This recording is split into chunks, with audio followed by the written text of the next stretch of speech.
And the further down you get, the colder it is. So Satan is like Dante comes upon him and he says, I think one of the translations, I don't know if it's this one or not, they come upon, Dante thinks it's a giant windmill.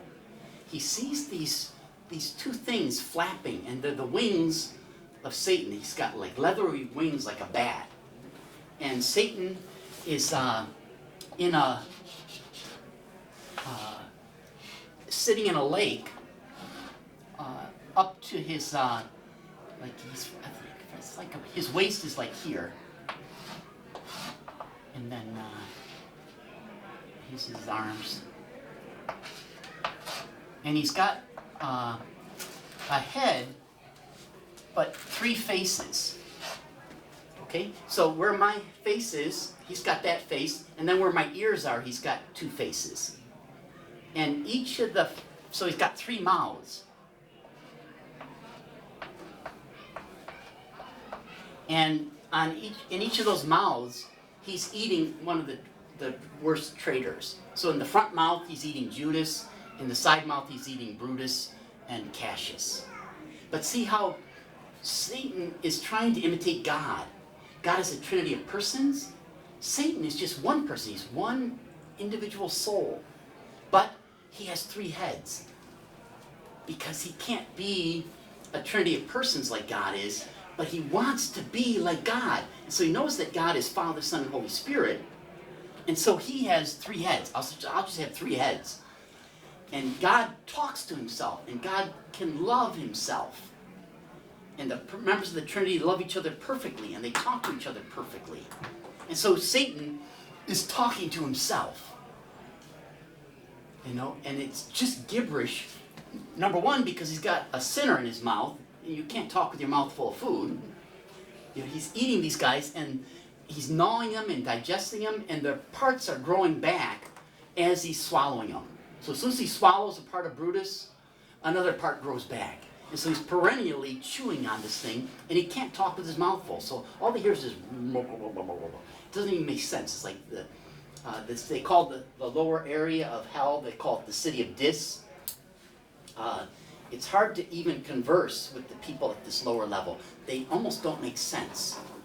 And some of them are ununderstandable. I don't know if that's a word. Okay? But you see, that's kind of a overshoot of hell there. You see that lower section there between the 7th and 8th circle, the Malebolge. It's hard to translate that, but Male in Italian is evil, and the Bolge, it's kind of like a ditch, or like a, it's like if we have these, you have a ditch at the end of your driveway or something, but there's always water in it, and it's always mucky and muddy. There's these ditches in hell, and there's 10 ditches in the Malebolge, and there's these 10 different types of sinners: seducers, flatterers, Simonists, Futurologists, swindlers, and Dante and Virgil are climbing over these ditches, and they fall into the next ditch, and they run into this group of sinners, and they just keep doing that for 10 times. And this is the part of hell that, you know, you're starting to look for the sharpest knife in the kitchen if you just go through it all at once. So I don't know if we'll even get that in one section. We probably have to divide that up into 2 so you don't commit Harry Carey or something. Okay? Let's go to the actual book itself. So we'll go to Canto 1. It starts on page 47. So you see that it's on page 46. It's got a little image of hell. Just like my thing here, it's got a funnel and shows you the different levels. And there's a little picture of Satan there with his wings and everything, and the faces there. And you can see the sinners coming out of his mouth. Huh? But so it's just... each translation is going to be different that we have. So I have 2 or 3 translations that I'll be going through. We'll just use this one that's in front of us for most of our work, but I will be using Anthony Esselin's translation of the work as well. It says, halfway along the road we have to go, I found myself obscured in a great forest, bewildered, and I knew I had lost the way. It It's hard to say just what the forest was like, how wild and rough it was, how overpowering. Even to remember it makes me afraid. So bitter it is, death itself is hardly more so. Yet there was good there.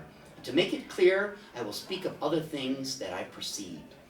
And so here he's talking about the world, that there's good in the world, but there's bad in the world.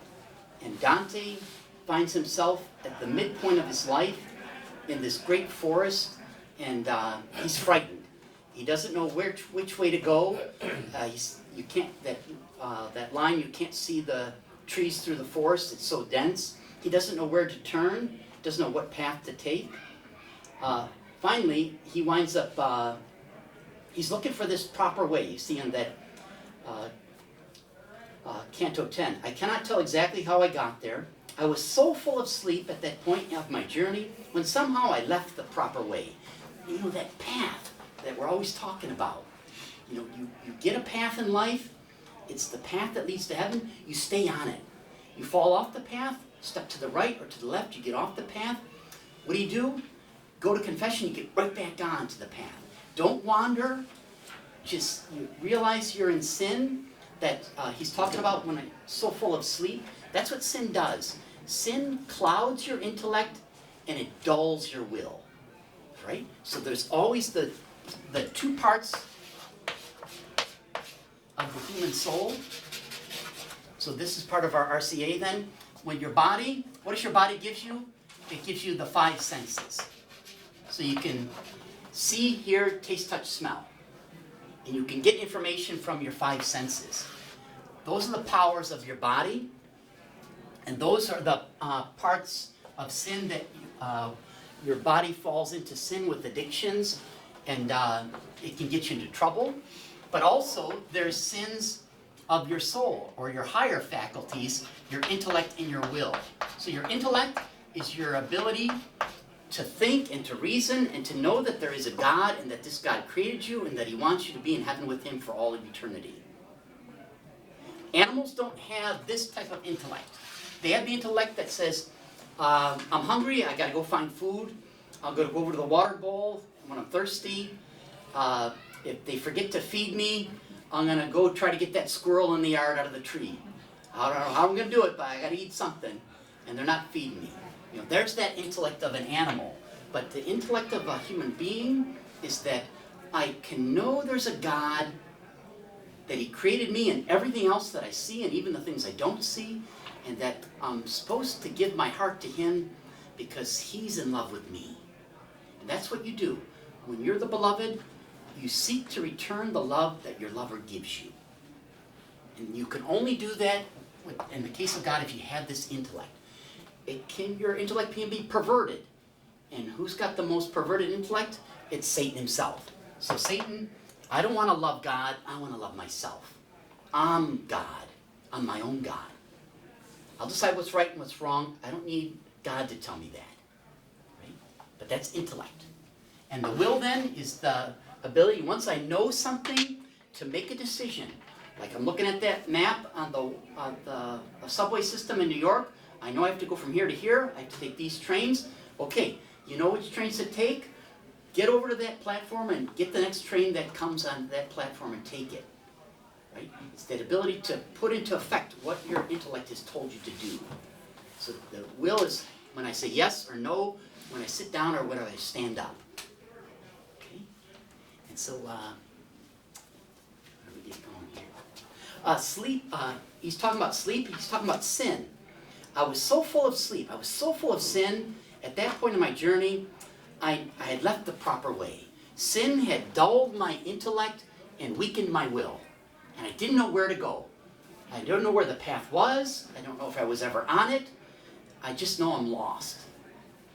And all of a sudden, Dante comes out of the woods and he sees a light. He falls asleep. The sleep overcomes him so much he falls asleep. He wakes up, he sees a light, and the light is illuminating a mountain. He starts to walk towards the mountain. He says, that's where heaven is. That's where the good is. That's where I should be. Not in this dark forest. I should be over on the top of the mountain that the light is pointing the path to. So he starts to walk, and all of a sudden he runs into these 3 animals. A leopard, a lion, and a she-wolf. Again, how many animals are there? There's 3. That's all over the place, because that's God. That's your Catholic faith.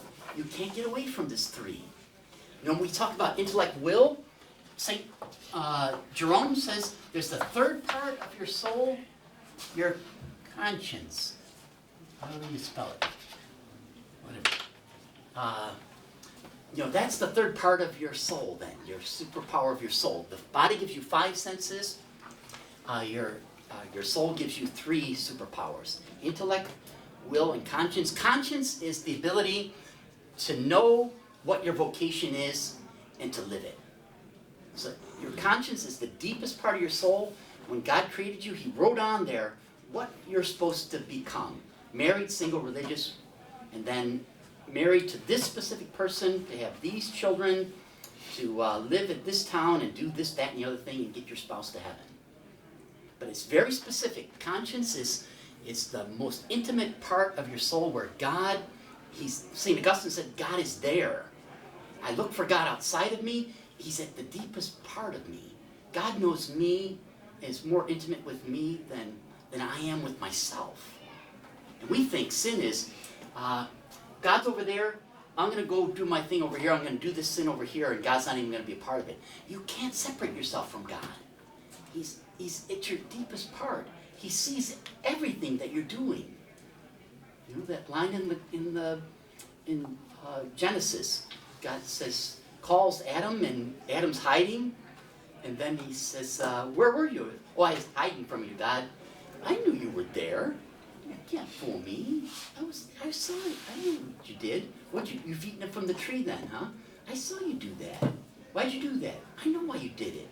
God knows all these answers before. He doesn't have to ask Adam to get them. He's trying to get Adam to say he's sorry. He leads him down the path. He's trying to, Adam, I know you did this. Are you sorry for it? No, Adam never says that. That woman you put here, she made me do it. God gave the man the opportunity. I know you did the sin. If you just say to me that you're sorry, I'll give you forgiveness. I won't kick you out of paradise. But Adam never said he was sorry. Eve never said she was sorry. And Satan wasn't sorry. He did what he did because he wanted to do what he did. Get the man to fall. He's so spiteful, huh? The father of lies. Okay, these animals then, it's hard to, we got to wind it up. The leopard is lust or sins of the flesh. The lion is pride, it's the sin of Satan.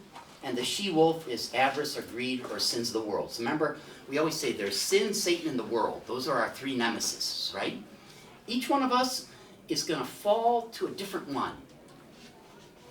And Dante says we fall to all of them, but to a different extent. What makes Father Randy is that I'll commit all the deadly sins, but the flavor of the sin that I commit, or the how loud the sin is that we're composing a musical piece, you know, and there's 7 instruments. I'll blow all 7 instruments, but to a different tune and to a different frequency and for a different length of time. And that's what Dante, when we get to purgatory, it's just the opposite. Remember, this is a funnel spiraling down to a small point. In purgatory, it's a cone that's pointed up, and it's a corkscrew mountain that you have to go up. And each of the deadly sins, you have to combat each one of them. Everybody goes through the sin of, it's just the opposite of this. Remember we said in circle number 1, it's lust, and then gluttony and greed and anger. So at the base, no, it's the opposite. He's got the intellectual sins here, and lust is the last one that we have to go through at the top. So it's the inverse of the cone, but the cone is put like this. So we have to combat these intellectual sins first in purgatory, and then move up to the top. And remember we said hell is cold. It's fire and heat and passion in purgatory. And the closer you get to heaven, Dante, in order to go from the highest pinnacle of purgatory and into heaven, he has to go through a wall of fire. And it's so hot, he said that he would rather have drunk molten glass to cool his throat than to go through this fire. That's how hot the fire was. And so it's this passionate of lust that he has to finally go through to get into heaven. But we think of the Holy Spirit, we think of fire, don't we? Pentecost, the flames of fire coming down on the apostles' heads. So God is a fire. He's a passionate lover. Right? Who wrote This Tremendous Lover? One of my favorite books. I don't even know the author. But This Tremendous Lover. God is a lover. He's in love with you. Not the person next to you, you. He loves you more than anyone else. So much that he sent his son to die just for you. Right? That's the point of being Catholic, to realize that I am so special to God. How could I dare to sin against that tremendous lover? And God tells me to do something in love to help my brother, like Dante says. If you know the truth and not share that truth with someone else, that's the definition of hell. You know, to not do God's will, to share the truth, to share God's love with other people. And that's why, what's the greatest commandment? To love God with all your heart, mind, soul, and strength, and neighbor as self. Love, love, love, love, love. It's passionate. Right? Just the opposite of Satan down here in this cold riverbank. He's frozen in this lake. Did I say that? So he's beating his wings like see, I'm jumping all over the place.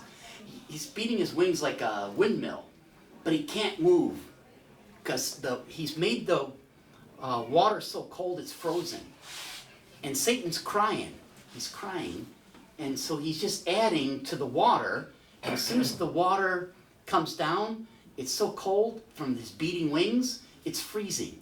And so he's encapsulated himself. He's immovable. He's beating his wings and he's not rising. Like a bird moves its wings and flies.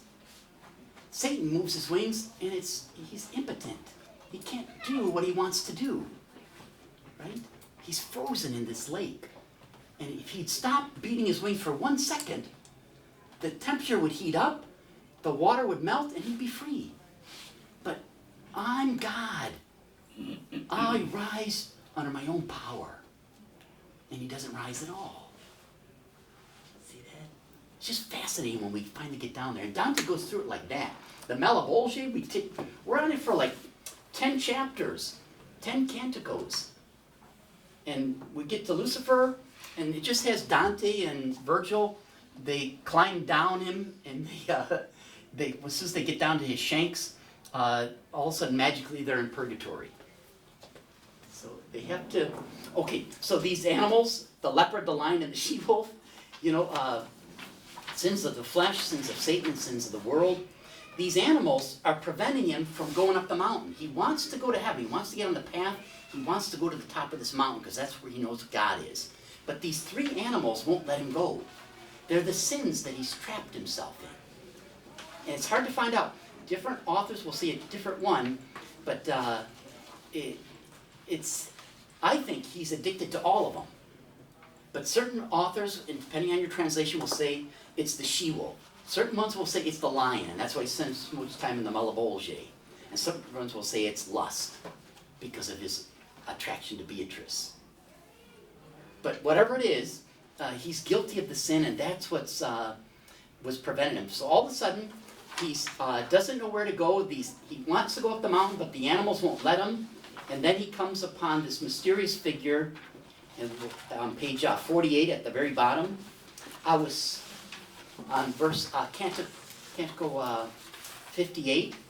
So I was transformed by that restless animal who came against me and gradually drove me down, back to the region where the sun is silent. So he gets out of the forest, sees the mountain, the animals drive him back into the forest, there's no light.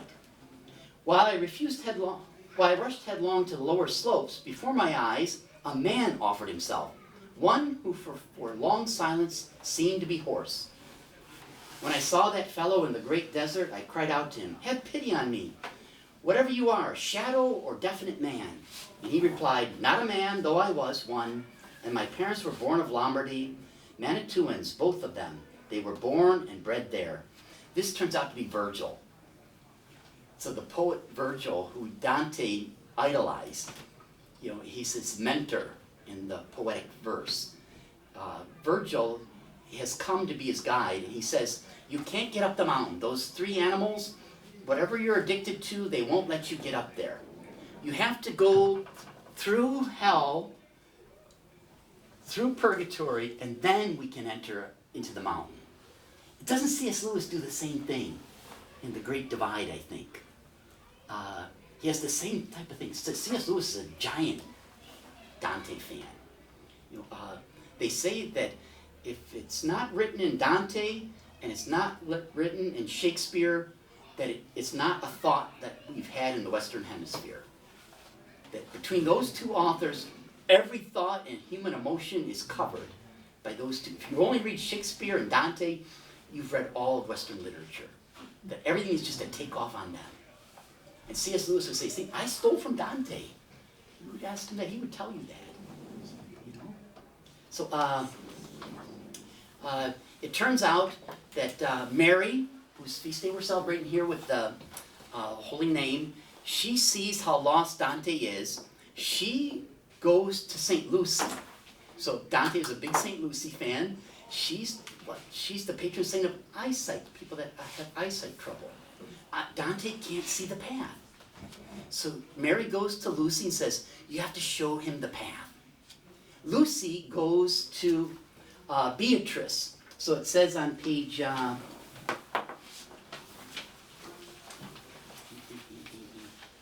go to page 54. I think we're in Canto 2. Verse 91 there. And I am made by God, I thank him, so that all your suffering has no effect on me, nor am I touched by all these burning flames. There is a gentle lady in heaven, that's Mary, who has pity on this difficulty I am sending you to, so that the sharp judgment of heaven is broken.